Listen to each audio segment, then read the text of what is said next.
Hey, welcome on in, guys. Tobin here with you, and thanks for checking out the channel. I hope you're doing well there. If you guys could subscribe, that'd be cool. Appreciate you stopping by as the Miami Dolphins are getting ready for the New England Patriots.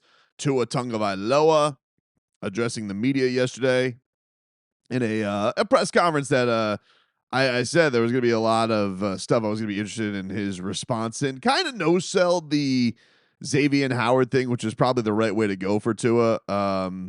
He was asked about it. He had said that, he basically was like, "Oh, I didn't even hear about those comments till whenever." He said that he actually talked to X after the game, um, but there wasn't a whole lot of juice to what he had to say on it. This is what Tua said about the Xavien Howard deal.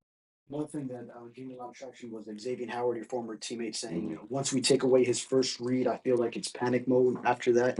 Do you have any reaction to your former teammate playing against him this time saying that? Yeah, well, I got to talk to him after the game. Still got a lot of respect for him. I think if you look at the games where I have performed and done well, it's when I'm also getting off of my first read and, progressing or going through the progressions, kind of like what my feed is, telling me. So playing in that sense. What you said about that. 'Cause, you said you got a chance to talk to him. What was that conversation like? Was it just to kind of clear the air or see where he was Nah, coming from, or what was that like? no, I was just saying hi to an old friend. I mean, I got to see him after the game. Got to talk to him a little bit during the game as well, but that's all it was. Those comments you're saying. No, I didn't even know he made those comments. All right, there you go. That was a Tua on the Xavien Howard thing. As you can see, like, kind of no sells it, says he didn't know what it was. I think probably the best way to go about it. But I was curious because I do think Tua, I think I said this after the game, that he was, he obviously was upset, understandably so, stunk up the joint. A lot of heat on him right now, probably as much doubt as he's faced in his career, at least since the Deshaun Watson rumors were as hot and heavy as they ever were. But having those scars that he has, I do think prepares him well for something like this because he has been through it all. So I'm hopeful that this is going to be. I really do think this could be a good moment for him to bounce back and prove something. And I do think it's necessary because I think that for the most part, this guy, I obviously been very polarizing in his career for whatever reason. And there's been a lot of doubters. Some of them are looking loud right now. But I do think that he's kind of had the trust tree of that home field advantage, and I do think that the responses when they're in the building, most people have really rallied behind Tua. And I am curious to see if it doesn't go great, and he's not exactly set up for it because he's got an entire backup right side of the offensive line. That's going to be interesting. I'm curious to see what the fan reaction is going to be because Austin Jackson's toe, that doesn't look great. We know that James Daniels is on IR. Tua's favorite safety blanket last year and Jonnu Smith is in Pittsburgh, and now Darren Waller. I don't know what to make of the Darren Waller thing. It sounds basically like Mike McDaniels. It sounds basically like Mike McDaniels telling Darren Waller, either play this Sunday or can we move on from this? That kind of felt like where Mike McDaniel was going with this, that he's ready to be rats off a ship on this completely wasted roster spot. And I think maybe he's giving Frank Smith's guy one shot just because he's got such a relationship with the OC. But I mean, I don't know how much we're supposed to be, dealing with this and continuing to play this game going through this. Tua was also asked about the turnover question. So we talked about how Tua got in his feelings a little bit because he was asked about turning the ball over in bunches, and he goes, "Turning the ball over in bunches? That's a crazy comment." So he was asked about that yesterday, but he didn't. It didn't really go anywhere. I didn't think this was a very productive exchange between media and player because I didn't really understand the point of the question, right? Like I didn't think it was a well-asked question. And because I almost felt like the question itself was reprimanding, and I didn't think that Tua's reaction was worthy of being reprimanded for. It was a sensitive answer. He got in his feelings, but I'll just play it for you here because I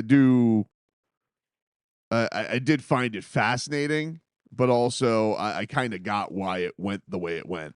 There was an exchange that got a lot of traction on social media regarding the turnovers and bunches thing. Now that you've had time to think about it, do you stand by what you said, or is there anything you would like to modify? Well, saying what? I don't know what you're referring to. Well, your quote, I believe, was something to the effect of how you didn't get that you would be asked why you turned the ball over in bunches. That I said it was crazy that I turned the ball over in bunches. You were questioning why you were being asked that question. I don't think I questioned it. I thought I said it was crazy. Yeah. So I think that's two different things with questioning it. But it's not like I look to go out there and throw interceptions, you know?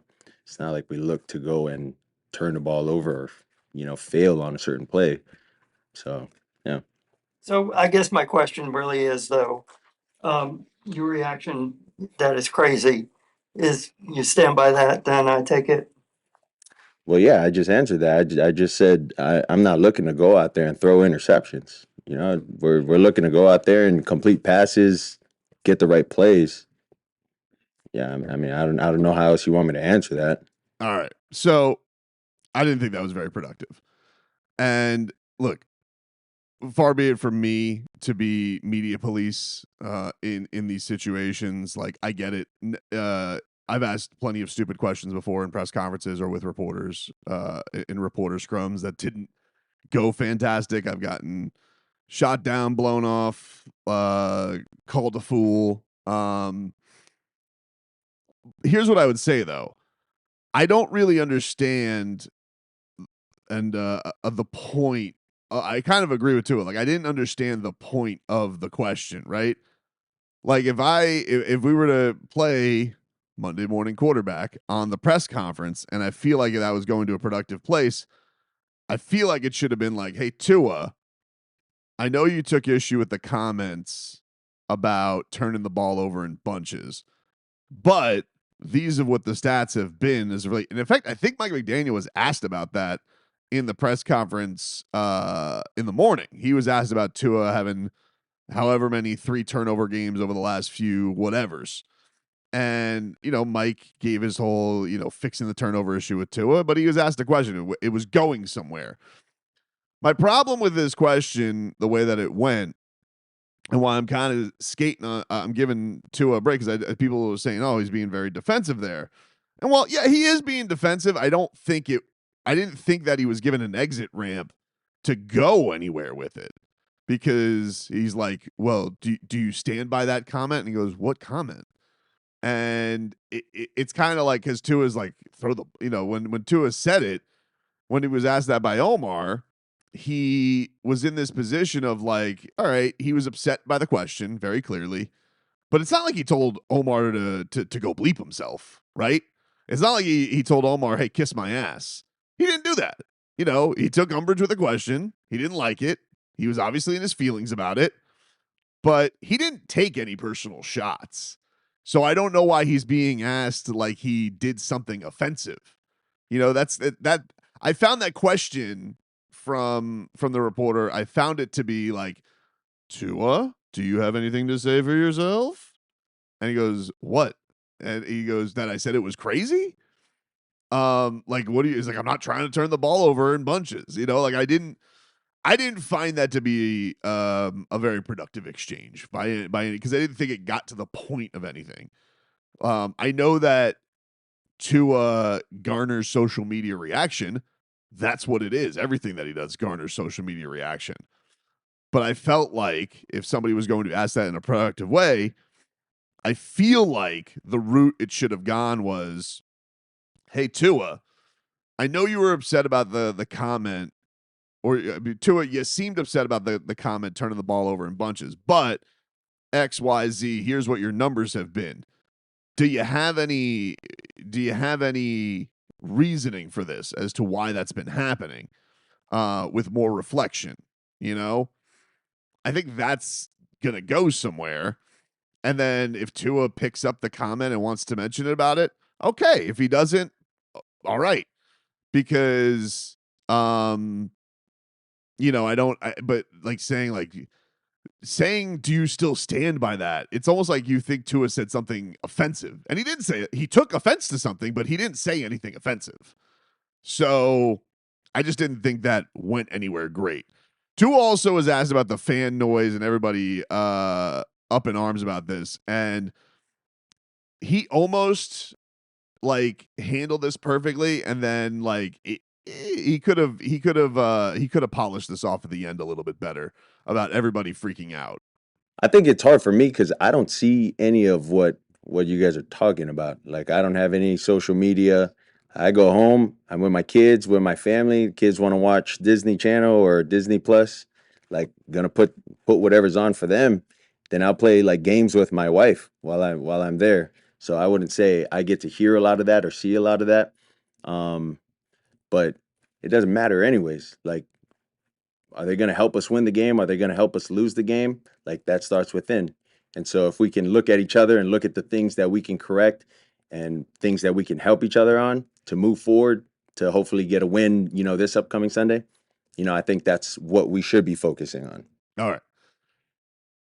It's fine to say that you haven't heard any of the reaction. We know Tua lives in this magical bubble where he doesn't hear anything. Tua, goes home with, sunglasses and giant headphones on apparently, but Tua doesn't hear any of the noise. And that may be the case.